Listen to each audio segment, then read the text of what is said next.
Badan Cuaca Nasional Amerika Serikat memprediksi puncak angin kencang di California akan terjadi pada Selasa pagi hingga Rabu siang. Kondisi tersebut dikhawatirkan bisa membuat kebakaran di Los Angeles semakin parah. Dikutip dari Washington Post pada Selasa 14 Januari, pihak berwenang telah mengeluarkan peringatan merah untuk sejumlah daerah di Los Angeles dan Ventura. Peringatan ini dimulai pada Selasa pukul 4 pagi waktu setempat hingga Rabu siang. Dalam kurun waktu tersebut, Badan Cuaca Nasional memprediksi akan terjadi cuaca buruk. Rich Thompson, seorang ahli cuaca, menyebut kehadiran angin Santa Ana ditambah dengan kelembapan rendah dan semak kering membuat kondisi semakin kritis. Angin Santa Ana bertiup dari timur ke barat melalui pegunungan California Selatan.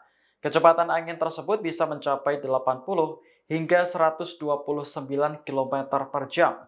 Inilah yang kemudian membuat kebakaran di Los Angeles belum berhasil dipadamkan meski sudah sepekan. Total hampir 40.000 hektar lahan hangus, 12.000 bangunan terbakar, dan 24 orang tewas akibat bencana alam tersebut. Download Tribun X sekarang, menghadirkan lokal menjadi Indonesia.